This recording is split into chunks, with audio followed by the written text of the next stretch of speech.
Statement of Jane Prentiss regarding a wasp's nest in her attic. Original statement given February 23rd, 2014. Audio recording by Jonathan Sims, Head Archivist of the Magnus Institute, London. Statement begins. I itch all the time. Deep beneath my skin, where the bone sits, enshrined in flesh, I feel it. Something, not moving, but that wants to move, wants to be free. It itches, and I don't think I want it. I don't know what to do. You can't help me. I don't think so, at least, but whatever it is that calls to me, that wants me for its own, it hates you. It hates what you are and what you do, and if it hates you, then maybe you can help me. If I wanted to be helped. I don't know if I do. You must understand, it sings so sweetly, and I need it, but I am afraid. It isn't right. And I need help. I need it to be seen. To be seen in the cold light of knowledge is anathema to the things that crawl and slither and swarm in the corners and the cracks, in the pitted holes of the hive. You can't see it, of course. It isn't real. Not like you or I are real. It's more of an everywhere. A feeling.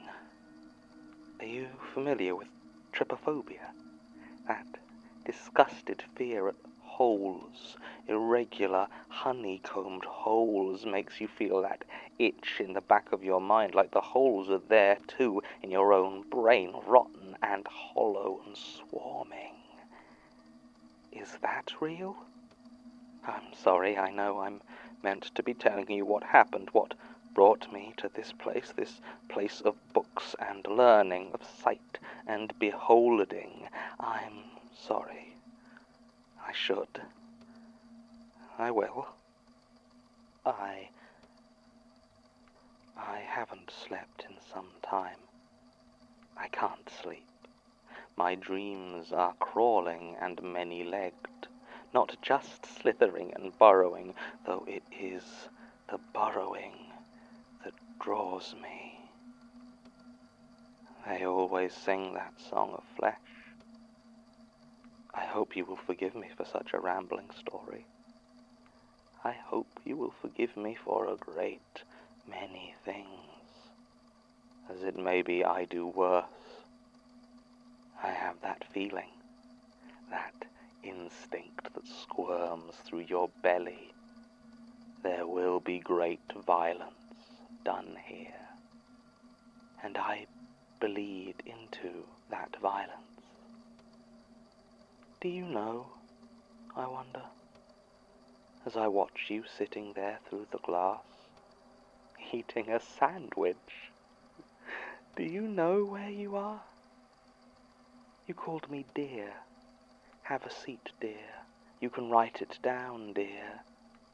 Take as much time as you need, dear. Can you truly know the danger you are in?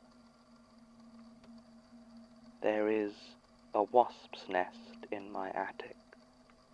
A fat, sprawling thing that crouches in the shadowed corner. It thrums with life and malice. I could sit there for hours watching the swirls of pulp and paper on its surface. I have done. It is not the patterns that enthrall me. I'm not one of those fools chasing fractals, no. It's what sings behind them. Sings that I am beautiful. Sings that I am a home. That I can be fully consumed by what loves me. I don't know how long the nest has been there. It's not even my house, I just live there. Some sweaty old man thinks he owns it, taking money for my presence as though it will save him. I used to worry about it, you know. I remember before the dreams I would spend so long worrying about that money, about how I could afford to live there. Now I know that whatever the old man thinks, as he passes about the house with brow crinkled and mouth puckered in disapproval, it is not his. It has 1,000 truer owners who shift and live and sing within the very walls of the building. He does not even know about the wasp's nest. I wonder how long he has not known, how many years it has been there. Have you ever heard of the filarial worm? Mosquitoes gift it with their kiss, and it grows and grows. It stops water moving round the human body, right? Makes limbs and bellies swell and sag with fluid. Now, when I look at that fat, sweaty sack, I think about it. And the voice sings of showing him what a real parasite can do. How many months has it been like this? Was there a time before? There must have been. I remember a life that was not itching, not fear, not nectar-sweet song. I had a job. I sold crystals. They were clean and sharp and bright, and they did not sing to me, though I sometimes said they did. We would sell the stones to smiling young couples with colour in their hair. I remember, before I found the nest, someone new came. His name was Oliver, and he would look at me so strangely, not with lust or affection or contempt, but with sadness, such a deep sadness, and once with fear. It didn't matter, because no one in the shop wanted to hear about the ants below it. I tried to tell them, to explain, but they did not care. The pretty young things complained, and I left. That was when I still called myself a witch. Wicca and paganism. I would spend my weekends at rituals by the Thames. I wanted something beyond myself, but could not stomach the priest or the imam or punjari of the churches. I knew better. I knew that it was not so simple as to call out to well-trodden gods. I never felt from my rituals anything except exhaustion and pride. I thought that those were my spiritual raptures. I wish, deep inside, below the itch, that they were still my raptures. I have touched something now, though, that all my talk of ley lines and mother goddesses could never have prepared me for. It is not a god. Or if it is, then it is a dead god, decayed and clammy corpse flesh, brimming with writhing grave worms. When did I first hear it? It wasn't the nest, I'm sure of that. I never went in the attic. It was locked and I didn't have a key. I spent a day sawing through the padlock with an old hacksaw. My hands were blistered by the end. Why would I have done that if I didn't know what I would find? The face of the one who sang to me, dwelling within the hidden darkness above me. I had seen no wasps. I know I hadn't.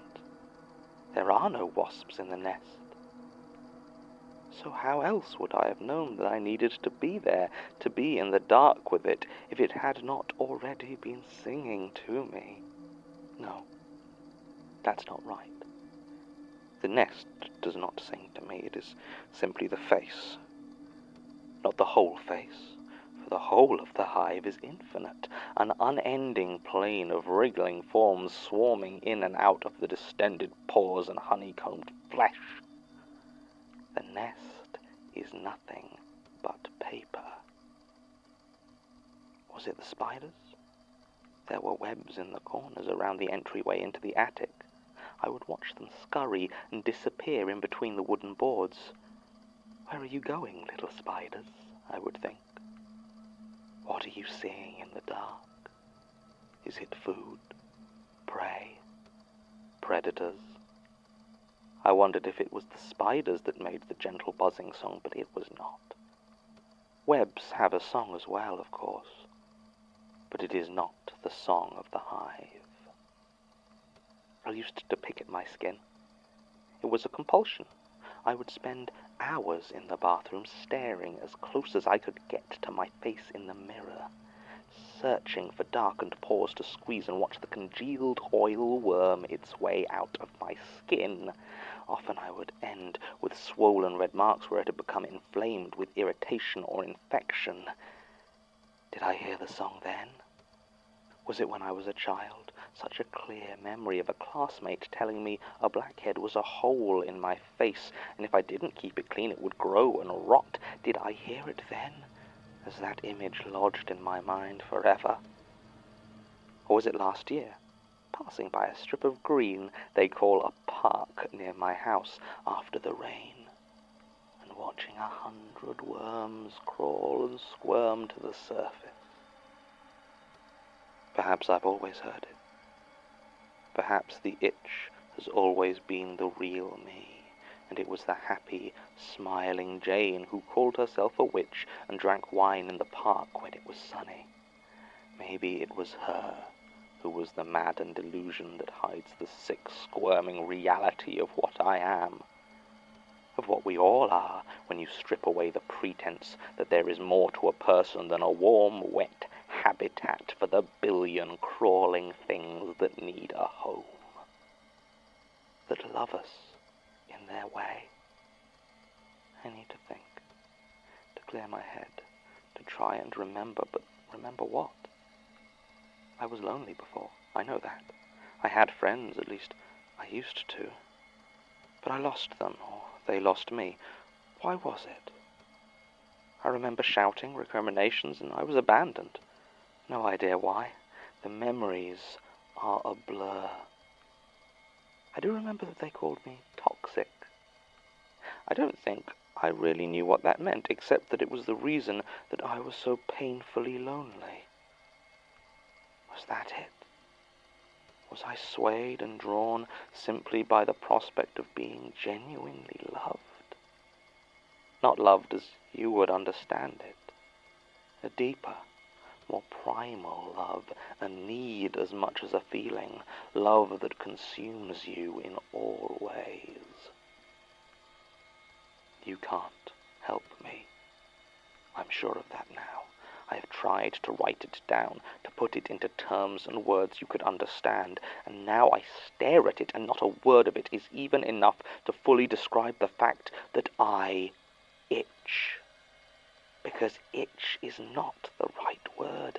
There is no right word, because for all your institute and ignorance may laud the power of the word, it cannot even stretch to fully capture what I feel in my bones. What possible recourse could there be for me in your books and files and libraries except more useless ink and dying letters? I see now why the hive hates you. You can see it, and log it, and note its every detail, but you can never understand it. You rob it of its fear, even though your weak words have no right to do so. I do not know why the hive chose me, but it did, and I think that it always had. The song is loud and beautiful, and I am so very afraid. There is a wasp's nest in my attic. Perhaps it can soothe my itching soul. Statement ends. This is, excuse me, reading that was, while I am pleased that we have found the statement that Prentiss gave the Institute, it answers far fewer of our questions than I would have hoped, and gives us little new information about her than we had before, save for a snapshot of her mental condition before her hospital admission. We were already aware of her religious history and her breakdown over an ant infestation that apparently led to her termination from her work at the Good Energies spiritual supplies shop in Archway. The wasp's nest is interesting. The paramedics' report claims that when they and the police responded to reports of screaming at Ms. Prentiss's flat on Prospero Road, they found her in a loft space, passed out, with her forearm buried up to the elbow in pulped organic matter. This could indeed have been a wasp's nest, I suppose, but no nearby residents reported to have seen any wasps in the area. Unfortunately, it could not be examined further, as later that night there was a fire that completely destroyed the flat and killed the landlord, Arthur Nolan.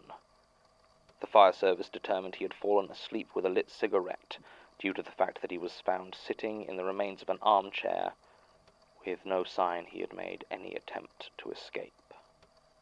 Miss Prentiss was taken to the emergency department at Whittington Hospital, but she was already showing signs of the infestation that would characterize her later appearances.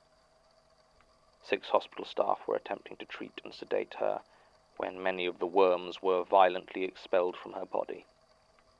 They quickly burrowed through the soft tissue of the medical personnel, eyes, tongue, etc., and into the brain, killing them after roughly a minute and a half.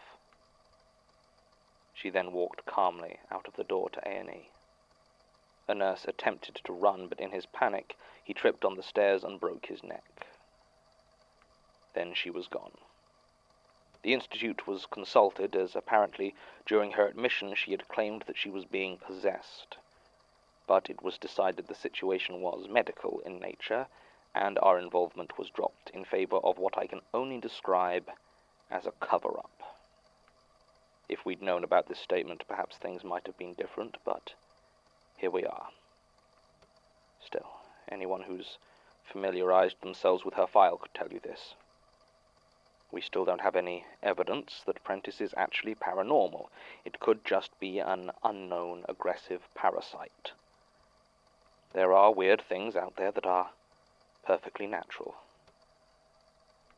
It's not, though.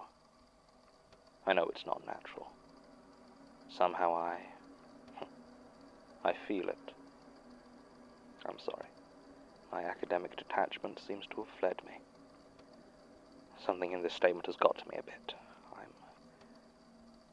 I'm going to go lie down.